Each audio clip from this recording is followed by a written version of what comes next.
Todos los días el Ejecutivo señala y critica a quienes considera que son sus adversarios. En este grupo, cada vez con más frecuencia, se lanza contra los representantes del Poder Judicial de la Federación, en particular contra algunos ministros de la Suprema Corte y últimamente de manera muy especial contra la ministra Norma Piña. En el primer trimestre de este año, México Evalúa ha identificado por lo menos 30 señalamientos por parte del presidente de la República en contra del Poder Judicial y por eso vale la pena preguntar por qué tanto interés en la Corte. Lo vamos a platicar con Laurence Pantin, quien es la coordinadora del Programa de Justicia de México Evalúa. Laurence, gracias por estar con nosotros. Buen día. Muchísimas gracias por la oportunidad, Pascal. Un gusto saludarte y al auditorio. Bueno, pues cuéntanos, ¿cuál es, digamos, el interés en este recuento?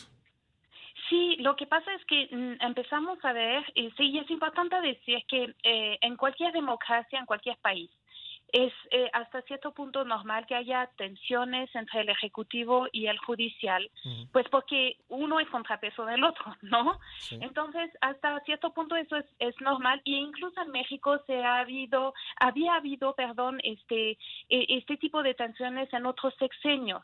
Lo que nos llama la atención y que empezó a preocuparnos es la intensidad que han tomado esos ataques por parte del Ejecutivo hacia el Judicial. Como bien decías, hicimos este ejercicio a inicio del año donde identificamos esas 30 señalamientos en solamente 3 meses, y esos señalamientos que iban desde el hecho de que el Poder Judicial está secuestrado, que la Corte nunca ha ayudado al pueblo, que es una institución corrupta y con intereses elitistas, etcétera, etcétera, ¿no? Lo que escuchamos cada día en la mañanera.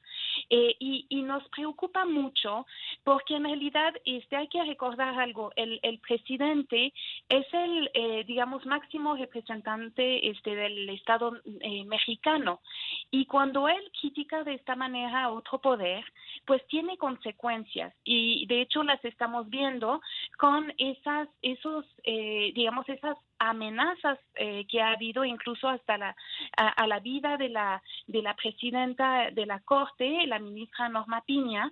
Entonces nos parece que esto es muy preocupante, sobre todo en el contexto en el que vivimos, donde de hecho los juzgadores sabemos que han sido en este sexenio blancos de amenazas. Incluso ha habido un juzgado federal que ha fallecido en 2020, que ha sido asesinado, y otro a nivel local en Zacatecas en diciembre del año pasado también ha sido asesinado. Entonces, este tipo de señalamientos que vienen desde el Ejecutivo son sumamente preocupantes. Y creo que reflejan algo, que es que el presidente confunde oposición y contrapeso, y piensa que la Corte es oposición, cuando en realidad es lo que hace la Corte es ejercer su papel de contrapeso. Es lo que le toca hacer, ¿no? Exactamente, Sí. porque hay que recordar algo. En una democracia, pues es normal que, y es saludable, que el Ejecutivo y el Legislativo, o sea, quienes ejercen el gobierno y quienes aprueban las leyes, sean nombrados por voto popular.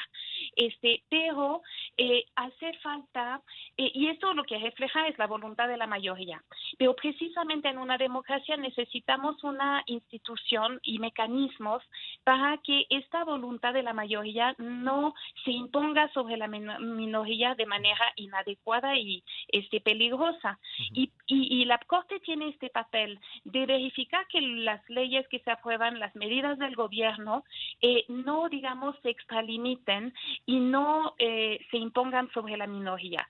Y cuando la Corte lo ha hecho recientemente con decisiones que van en contra del gobierno, es allí que el presidente, pues, desata su ira contra la Corte.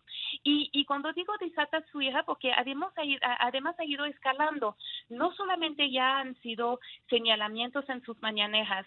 En mayo hemos visto algo inédito, que fueron 3 comunicados oficiales de la presidencia Sí. señalando al ministro Pérez Dayan por su proyecto sobre el plan B que no le gustó al presidente, y entonces ya como era un posicionamiento oficial, cuestionando a los ministros por sus proyectos, por sus decisiones, y esto ya va escalando.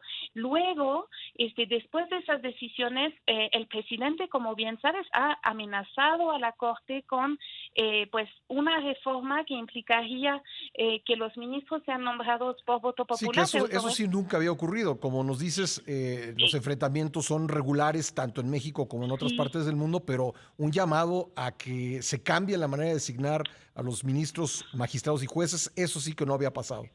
No, y de esta manera que nos parece una propuesta muy desafortunada, y si quieres podemos entrar en ese detalle, pero además lo que notamos y lo que implicaría esto, primero es que en realidad pues los ministros que están ahora pues ya no serían ministros, con lo cual es una amenaza clara, digamos, a la permanencia de los ministros, lo que va en contra de la Constitución para empezar, pero además lo que nos demuestra es que el presidente no está de acuerdo en que se le aplique la ley y la Constitución.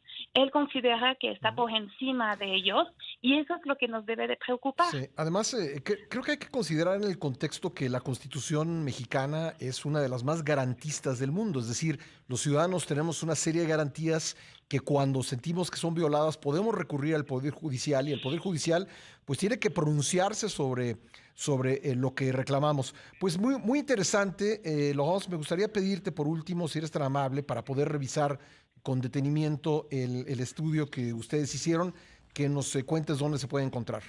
Por supuesto, con muchísimo gusto. Nuestra página es www.mexicoevalua.org y nos pueden encontrar también en nuestras redes en @mexevalua.